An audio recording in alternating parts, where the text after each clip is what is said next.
Hi guys, welcome back for another one.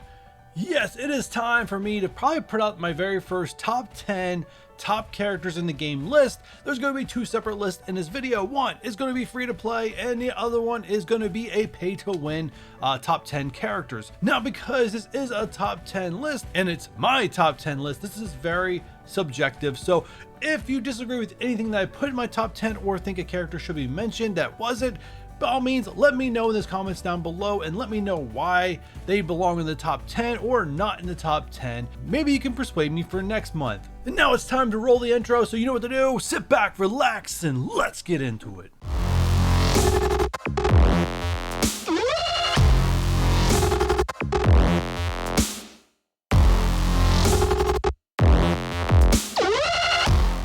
You guys saw the intro. We're kicking this one off with our free to play characters first. So who I have ranked number 10 this month is Bishop, the big damage dealer in Astonishing X-Men. Very important character, just barely in the top 10 for me just because of his viability outside the Astonishing X-Men. Really does fall, actually it's more like a plane crashing, viability outside the Astonishing X-Men. It's the only reason why I have him at 10, but overall a really good character. At number 9 I have Nebula. Nebula is a lot of versatility in this game, which is weird. You know, can't imagine us saying this same thing last year. There's a very limited number of viable tech characters currently for the tech Doom raids, and she is one of them, and she usually brings something to the table that no other recommended characters do, and that is the skirmisher tag. That skirmisher tag helps make characters like Doom and Kestrel more effective within the Doom raids, and because of that, and her versatility even in the Infinity Watch and Arena, and I imagine she might even be very viable for some other things that we have not seen yet, just because a lot of people, when they came out through this game, Nebula was a trash character. So for that reason, Nebula, my number 9 for October. Number 8, Baron Zemo. I struggle putting this character on my list, and I think the main reason why he's still here is his viability when you go through the game. So I tried to base my top 10 list on numerous things, not just what's currently meta in the game, but also what is the most useful in the game as you go through this, as a free-to-play player should be spending their resources on the most efficient characters to get through content and help them in the end game. Zemo is not too much of an end game character anymore. He still has some viability, but not one that I would highly recommend. But what he does well, he does get through some of the campaigns pretty easily. He does cut through some war teams pretty easily if there's minions involved, which makes him a highly valuable war character.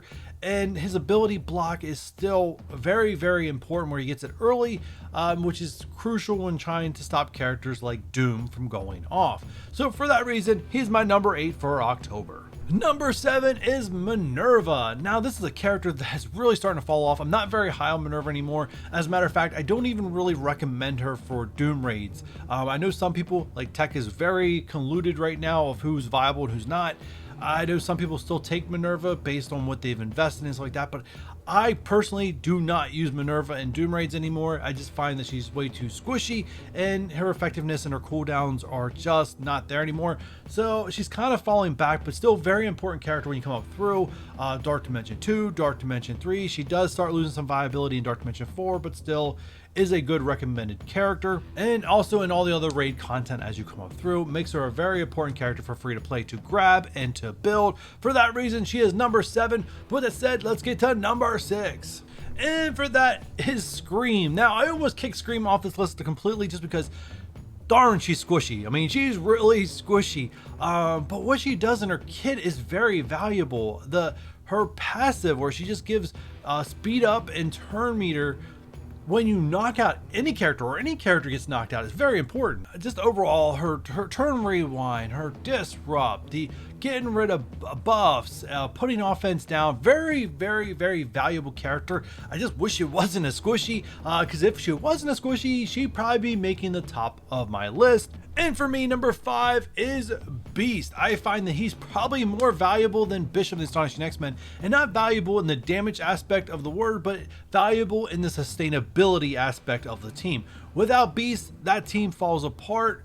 With Beast, they help the survivability, their cleansing. That team does not work without Beast, in my opinion. And comparing him to some of the other characters that are free to play friendly on this list that are very viable for multiple, of high-end content and multiple uses of content, Beast definitely checks all those boxes. Next up, the newly available Maria Hill at number 4. This character was very where does it rank in my top 10? The Secret Avengers are amazing, and I think what pushed her to the top end of my top 10 is basically her healing mechanic with Blue ISO is absurd. I've seen her fully heal Secret Avenger allies from red health to full health just passively with Blue ISO. It's pretty insane. Main reason why I think she's probably one of the better healers in the game. Unfortunately, it works within the Secret Avengers. Nope, scratch that. It works for any ally. So that is just awesome. Like I said, it's probably 25%, but with Blue ISO stacked on top of it, I've seen her fully heal Captain Sam and Sharon Carter before, as I run this team quite often. Very powerful character. Now let's see who made the top 3. Now number 3 is Hela. Now I want to make things really clear off the start. I don't recommend you put miasmas in this character anymore. There are 5 characters that are in front of her for the importance of miasmas. I don't really recommend her for high-end content anymore, but she is still a very valuable character for free-to-play players to grab, especially those that are beginning their journey in Marvel Strike Force. She's a very important character to help you get to that end game content, but no longer probably needed in the end game content. So you want to find a way to stop building her. It'll probably don't want to go past gear tier 12, as the uniques are too important to gear tier 13 uniques to keep going anymore after that, unless they start making 13s farmable at some point, which honestly, let's be real, they should at this point. But I'm not here to make salt, so let's move on to number 2. Number 2 for me is Ghost. Very, very important character. At this point, when I do roster reviews for most people, I highly recommend, because there's so much stuff in the war story you need to grab, that you no longer build Sinister for endgame content. He has kind of fallen off the wagon. His viability in this game has dropped. Still a good character, just not important when I look at the war story and saying, okay, I'm going to chase after Dark Dimension. Who am I building? In most cases, Sinister is the character I tell you guys not to worry about anymore. Bring Ghost, bring Secret Avengers. It doesn't really matter. Just don't try to get Ghost and Sinister out of the war store as a new mid-game player. Just focus on Ghost. Not only can do the Dark Dimension content for you and very valuable and help you get through Dark Dimension content, but also needed for Jubilee. Sinister, what legendary are you useful for? And none of them. So with that said, let's find out who made the top 1 for the free-to-play list. In number 1 is Gamora. Sorry for the costume, it's just what I have equipped on her. Very, very, very important character. Available very early because she's in the Blitz store, and she just hits like a truck. This is a character, if you can get it early in your playthrough, it will clear most of the content she's viable for, if not all of it, and has even value the whole way to the top of the arena to the end game, as she is a good 5th for the skills in Doom Raid if you don't really have a good 5th to put in that spot. So given all those factors, it does make her my number 1 free-to-play character. And now to wrap up this video, we're going to do a quick run through of my top 10 pay-to-win characters. Number 10 is Falavel. Now I did go back and forth. Is Falavel a free-to-play character or a pay-to-win character? Right now, based on the drop rates of the Arena Orb and how expensive it is, I am labeling Arena Orb characters as a pay-to-win character and not a free-to-play character. If you guys disagree with that, please let me know in the comments down below. But she is number 10, very important to the Affinity Watch team. The beefier she is, the harder it is for your opponent to knock her out in Arena, the more likely chance your Affinity Watch Arena team will hold up on defense. She goes down first. That's a snowball effect to wipe out the rest of your team. Very important to the team. And overall, just when it comes to arena defense, number 10. Number 9 is Captain America, Sam Wilson. Very, very good character, very tanky, very annoying, by the way. And I'm waiting to see what happens with this character as when he crosses from the pay-to-win category to probably to the free-to-play category later this month, most likely later this month. As I do think he'll make the top 10 in the free-to-play list, as he's very important. I'm going to try my best not to put all the Secret Avengers in the top 10 once they become available, and try to be a little bit more selective, but very good character. If you have not faced him in a Doom Raids yet, then you haven't seen what annoying looks like. Next up at number 8 is Misty Knight. Not a character I have a whole lot of experience with me right there. I put him on defense. I never get to play with them. I don't know what they do. I don't run Heroes for Hire lane in Gamma. I haven't got to the point where I need her for a tech lane. I don't know. I've heard a lot of good things about her for tech. So overall, just things that I'm hearing, things that I'm seeing. This character is definitely on the pay to win list at number 8. I can't wait to see what happens. Her ability block, her stun. And she just got the buff for the gain 5% health. I don't know if that's just in the war game mode or not. I haven't looked at her kit. And I got more characters to review, so I'm not going to do it right now. But number 8 this month is Misty Knight. Number 7, the first legendary to appear on these lists. Yes, I'm marking legendaries as on the pay to win side just because it takes so many characters to really rank them up. You guys can once again let me know how you guys feel about that. Should they be pay to win? Should they be free to play? Either way, Jubilee, number 7, very important in Astonishing X-Men. Definitely one of the characters I highly recommend as a 4th or a 5th for the legendary nodes in DD4. Her blind basic is top notch. No one else in the game does that. Her stun on her ult, another thing, apply stun and then apply slow to everybody else. Very good. And then her ability to be able to spread negative effects if she can knock characters out using her special is huge, especially when you can apply blinds and slows and you're getting multiple turns to spread those blinds and slows. Ultimately, really great character. If her stats were any more buff, she'd be OP, let's be honest. And number 6 is Sharon Carter. I really like this character, and she combos really well outside Secret Avengers. I use her with Astonishing X-Men and Gamma Raids.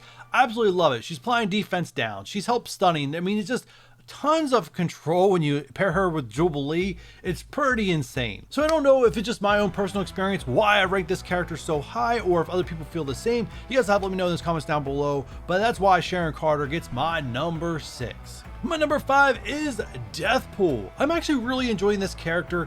Even matching like star level for star level with Cloak and Dagger, she seems to be the better one out of the 3, just in survivability terms. And on top of that, her kit to be able to generate energy on knockouts for characters, be able to spread negative effects, and then be able to charge up just a one-shot anybody you choose. Another thing I have to look into this character, I don't know if other people experience, but I'm able to get charged on Deathpool without even using her ult. I'm not sure where that's coming from currently. I do have to do some research in that, but so I don't even have to use her ult to get those 5 charges to one-shot somebody. Overall, very nice, very important and valuable character. Enjoying her currently in beta where she's viable. All-around awesome character, number 5. And number 4 is Shang-Chi. This character, guys, it's broken. He's broken. The devs know he's broken. They just don't believe in nerfing characters unless it absolutely breaks the game. But with a direct counter coming up in Omega Red, the devs don't feel like they need to do anything to nerf him. They don't feel like he's broken the game too much where they need to fix him. But so his kit has already been power creep for the next level of power creep. His ability to heal, his damage numbers, everything about this character is just broken at the moment. And eventually, because of power creep, he'll eventually fit into a norm somewhere down the line. But if you don't have high experience with him, and I don't have high experience with him, but it's very obvious to see out there the people that do, how OP this character is. Now, I keep braving how OP he is, but there's still 3 characters in front of him. So with that said, let's get into my top 3 for October. My number 3 character, and yes, I can't believe I'm not putting her number 1, is Kestrel. And probably the main reason why I only give this character 3rd and not 2nd or 1st is because she is squishy. And I know it may be a little hard for some of you guys out there to see how squishy this character is, but it's going to be obvious as power creep starts happening in this game. There are a couple characters out there that have been able to one-shot Kestrel along with Kestrel herself. It is very rare. A lot of the other characters that can also one-shot her are also squishy themselves. So if that character's targeted first, like White Tiger, for example, White Tiger typically will get knocked out before she has a chance to target Kestrel. So because of her squishiness and because of the viability that I know down the line she's going to have to go up against, I feel like she's the first one on this list that will drop out as characters are able to do more damage in this game. But overall, her special, oh my goodness, you playing battery with Deathpool and Thanos, she can just special every go is insane and very valuable, especially in beta, guys. I highly recommend a combo of Thanos, Deathpool, and Kestrel if you could pull it off in beta raids. Oh, it's like it's the most wonderful thing you've ever seen in your life. I promise you. All right, I'm exaggerating a little bit, but go try it for yourself and then tell me it's not enjoyable. At number 2 is Surfer. I think he's gonna have a lot of viability still in the upcoming year. His ability block alt, his being able to put defense down on his special and disrupt at the same time. Sometimes targeting's a little funny. Ability to pass off his negative effects, gain positive effects, and just his overall gaining turn meter the longer he's in the match, being able to go multiple times in front of a character, and sometimes all overall a very good and viable character. But unfortunately, one character beats him out, and who is number 1? And that, my friends, is Dr. Doom. This character is still number 1, and now that people are able to put blue ISO into him, get him up to level 85, his alt special combo is even more devastating than it was in the past.